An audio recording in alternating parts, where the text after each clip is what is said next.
واجب الاحترام دوستوں بزرگوں، جیسے کہ عرض کر دیا تھا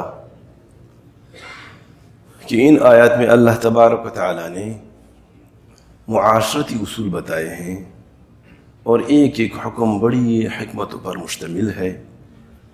اور مسلمان کیا کوئی بھی انسان ان احکامات اور ان باتوں پر اگر عمل کرے تو معاشرہ بڑا خوشگوار، بڑا الفتوں سے بھرا ہوا، اتفاق و محبت سے بھرا ہوا معاشرہ بن جاتا ہے۔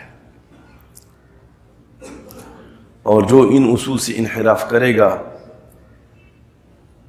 آخرت میں تو ان کے لیے ہے نقصان، لیکن دنیاوی اعتبار سے بھی وہ خوار ہوتے ہیں، رسوا ہوتے ہیں، بدنام ہوتے ہیں اور دھکے کھاتے ہیں، پریشانیاں اٹھاتے ہیں۔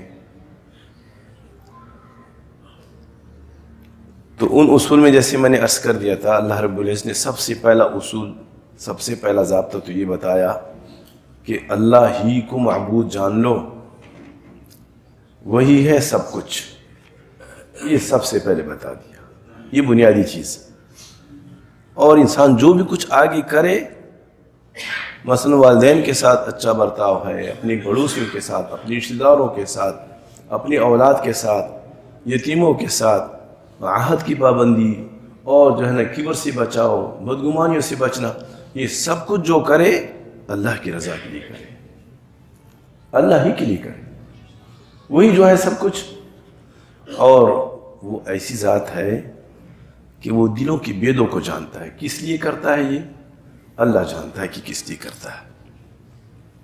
اور اللہ بڑا غیرتی ہے، جو اللہ رب العزت کے احکامات کی پابندی کرتے ہوئے، احکامات کی رعایت رکھتی ہوئی زندگی گزارے گا، اللہ اس کو کبھی رسوا نہیں کرے گا، اللہ اس کو کبھی رسوا نہیں کرے گا۔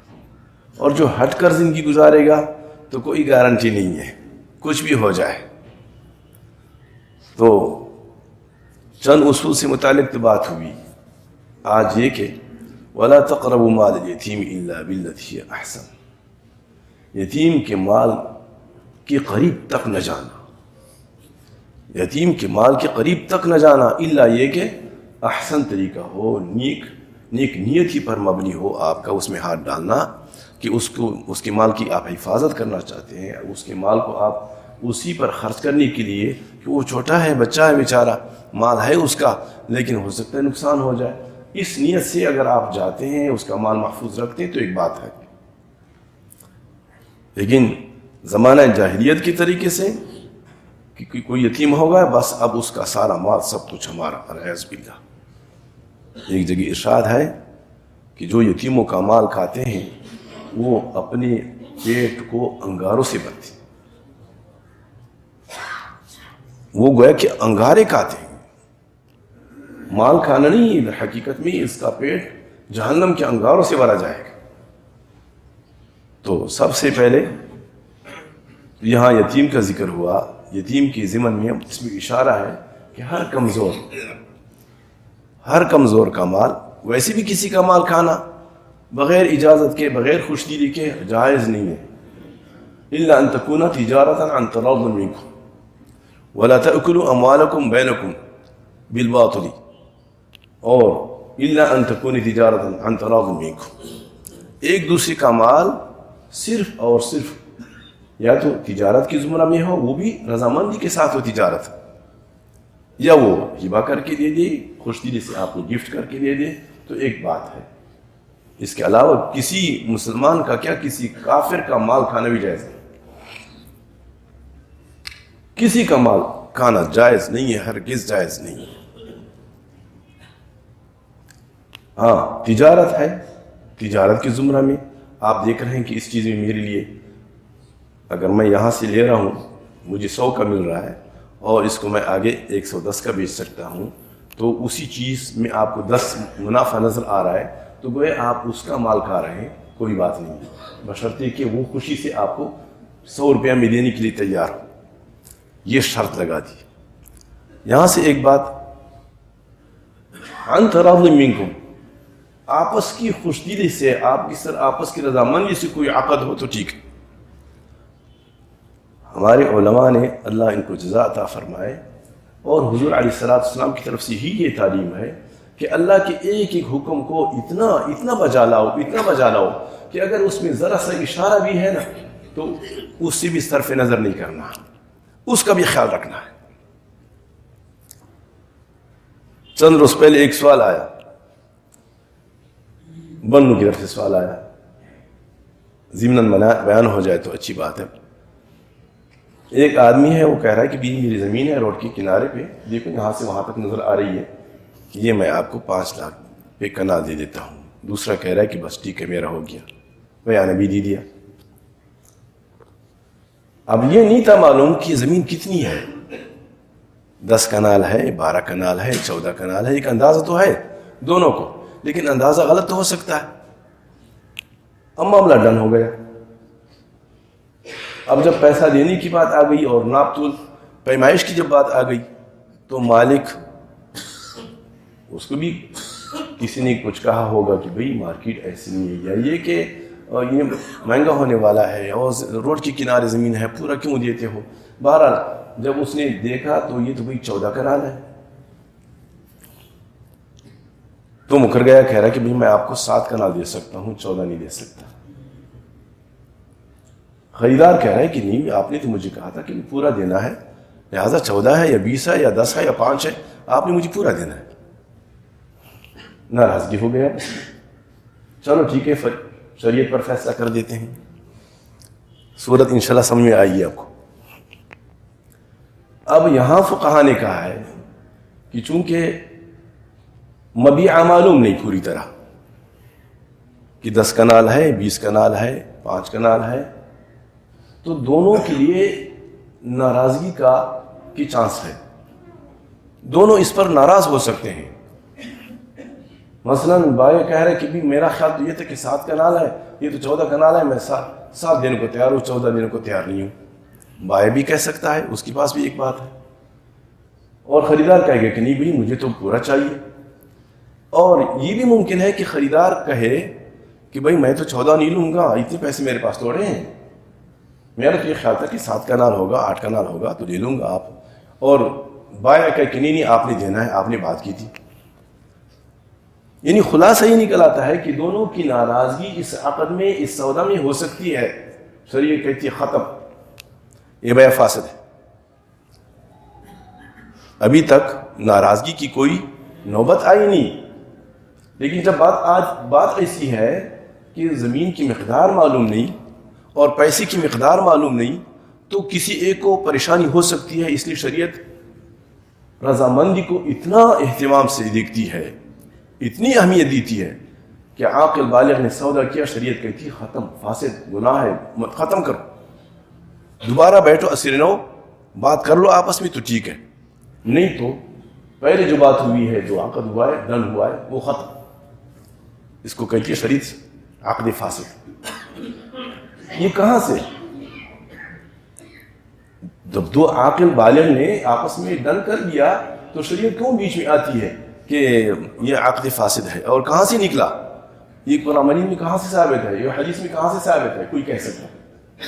فقہا کہتے ہیں عن تراض منکم سے ثابت ہے۔ یہاں جو اللہ نے فرما دیا تجارت جائز ہے، لیکن ساتھ کیا لگا دیا؟ عن تراض منکم، باہمی رضامندی سے ہو۔ تو یہاں پر باہمی رضامندی مفقود ہے، اس لیے عقد فاسد ہے۔ تو عرض کرنے کا مقصد یہ ہے کہ ہماری جو شریعت ہے نا، ہمارے فقہا نے، علماء نے سارے راستے کو دیے ہیں، ایسی کوئی چیز رہی نہیں جس میں جہاں بھی خاص کر ناراضگی کا اندیشہ ہو اس عقد کو فاسد کر دیتا ہے، اس کو ختم کر دیتا ہے کہ بھئی جاؤ، نہیں، آپس میں ناراض نہیں ہونا چاہیے۔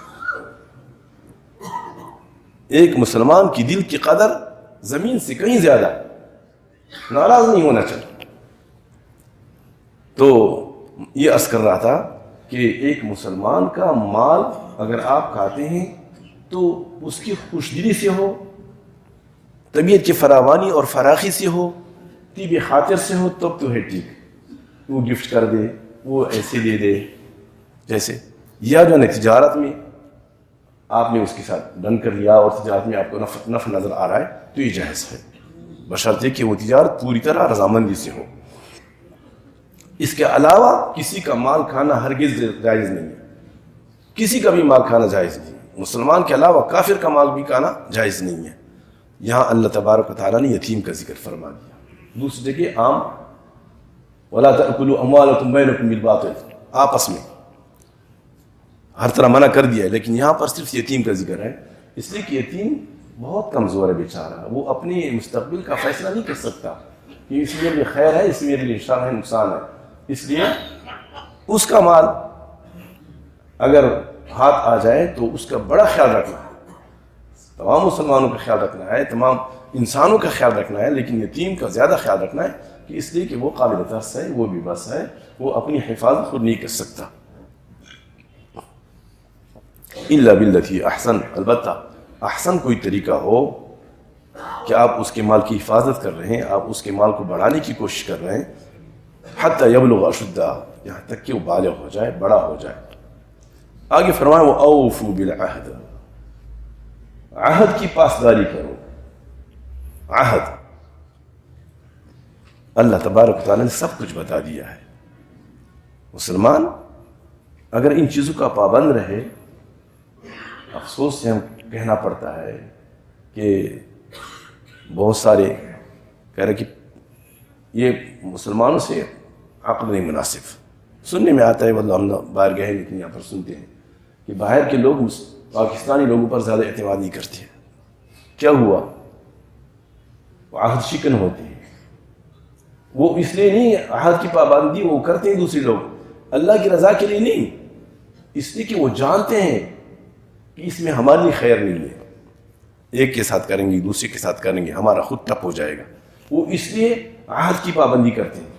مسلمان نے اس لیے عہد کی پابندی کرنی ہے کہ میرا رب راضی ہو جائے، میرا رب مجھ سے ناراض نہ ہو جائے، اس کو سامنے رکھتے ہوئے، اور ساتھ ساتھ یہ کہ ایک دوسرے کے ساتھ عہد کی پابندی کرنا اخلاقی تقاضا بھی ہے۔ تو عہد کی پابندی، اس کی وفاداری ضروری ہے۔ اب یہاں پر کچھ تفصیل ہے، ایک وعدہ ہے، ایک عہد ہے۔ وعدہ کچھ عام ہے، جو بھی عہد ہے وہ وعدہ تو ہے، لیکن بسا اوقات وعدہ ہوتا ہے لیکن عہد نہیں ہوتا۔ بہت ساری چیزوں میں عہد آتا ہے، عقود میں عہد آتا ہے، حقوق میں عہد آتا ہے، ایک دوسرے کے آپس میں حقوق ہے، پھر مل بیٹھ کے اس پہ ایک فیصلہ کر لیا، اور اس لکھتے ہیں عہد نامہ، وثیقہ نامہ۔ آج تک الحمدللہ رائج ہے، لوگ بہت اس کو چھوڑ رہے ہیں، ایگریمنٹ وغیرہ کا نام دے رہے ہیں، لیکن ہمارے اردو میں، عربی میں اچھا الفاظ ہے عہد نامہ، کہ آپس میں دو فریق مل کر کے اتفاق کر لیا کہ آپ بھی اس کی پابندی کریں گے، میں بھی اس کا پابند ہوں، اس کو کہتے ہیں عہد۔ اور یہ بہت کچھ میں ہوتا ہے، کتنے سارے معاملات ہیں، لین دین، قرضے وغیرہ، دیون، خاص کر قرض نہیں، تو اس میں عہد کا خیال رکھنا ازحد ضروری ہے۔ ان العہد کان مسئولا، عہد کے بارے میں اللہ پوچھے گا، عہد کے بارے میں سوال ہوگا۔ تو عہد کی تفصیل کرتے ہوئے علماء لکھتے ہیں کہ سب سے پہلا عہد تو ہر انسان نے کیا اللہ سے۔ الست بربکم، عالم الست میں جب اللہ تبارک و تعالیٰ نے حضرت آدم علیہ السلام کو پیدا فرمایا، حدیث میں آیا ہے کہ اللہ رب العزت نے دست مبارک آدم علیہ السلام کی پشت پہ پھیرا، اور اس سے جتنے انسان آنے والے تھے قیامت تک، سارے کے ساروں کو وجود دیا اور پیدا کیا، اور وہ چھوٹی چونٹی کی صورت میں تھے۔ پھر اللہ نے پوچھا ان سے الست بربکم، سب سے پہلا عہد یہ ہے، کیا میں تمہارا رب نہیں ہوں؟ سب نے کہا بلا، کیوں نہیں، تو ہی ہمارا رب ہے۔ ایک عہد تو اس وقت ہوا ہے اور ہر انسان نے کیا ہے۔ دوسرا عہد جب ہم نے اسلام کو قبول کیا اور ہم کہتے ہیں ہم مسلمان ہیں، تو کلمے کی ضمن میں ہم نے عہد کیا،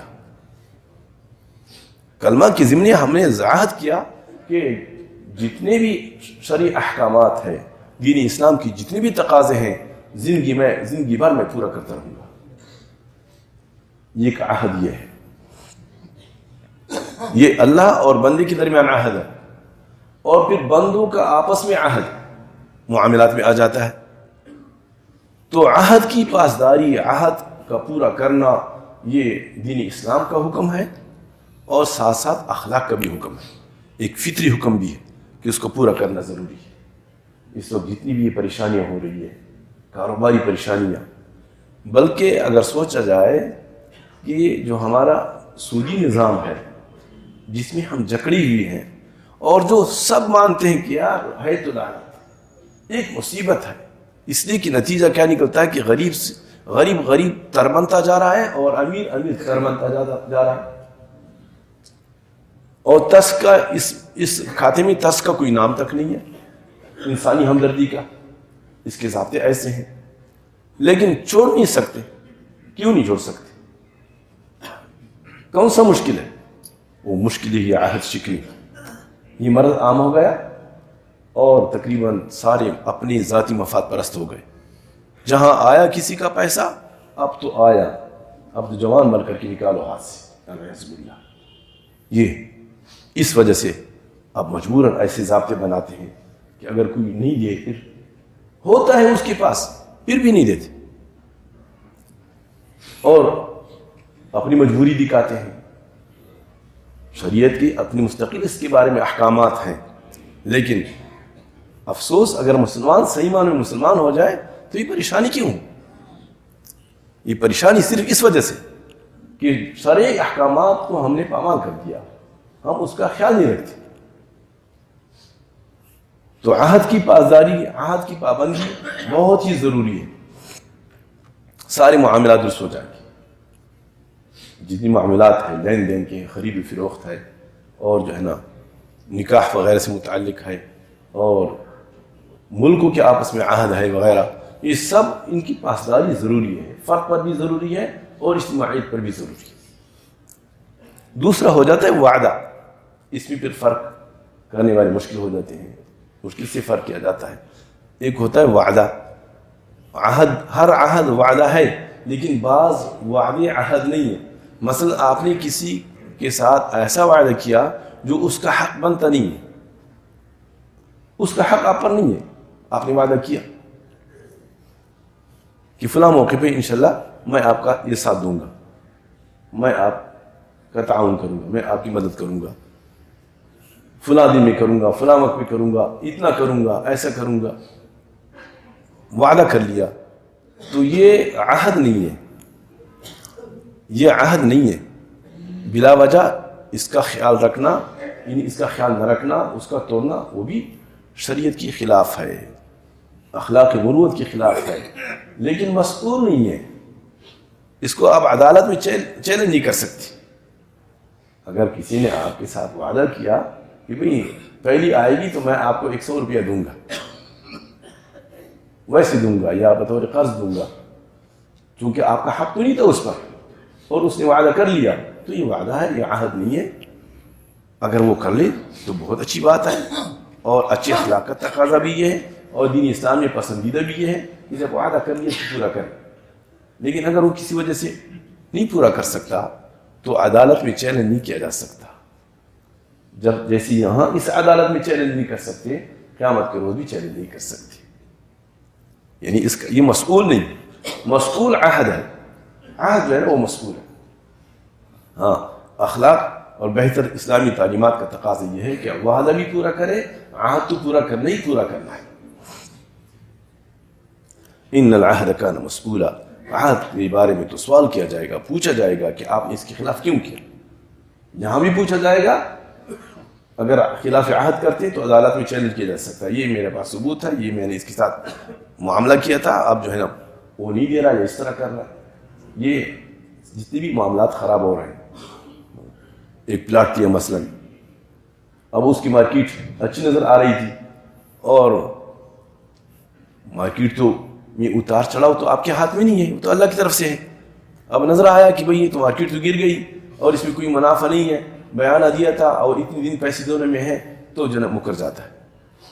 اسی طرح پلاٹ والا وہ بھی کبھی مکر جاتا ہے کہ بھئی میری والدہ کو پسند نہیں ہے، یا میرا والد صاحب میرے ساتھ اتفاق نہیں کر رہا، میرا بھائی اتفاق نہیں کر رہا. کوئی ہزاروں بہانے بن جاتے ہیں. یہ سب عہود میں آ جاتا ہے اور اس کا خیال رکھنا بہت ضروری ہے. مسلمان کی زبان کی بڑی اہمیت ہے. بھئی جب آپ نے ایک دفعہ ڈن کر لیا، ایک دفعہ آپ نے قطعی فیصلہ کر لیا، اب کچھ بھی ہو جائے ذمہ داری ہے کہ آپ پورا کریں.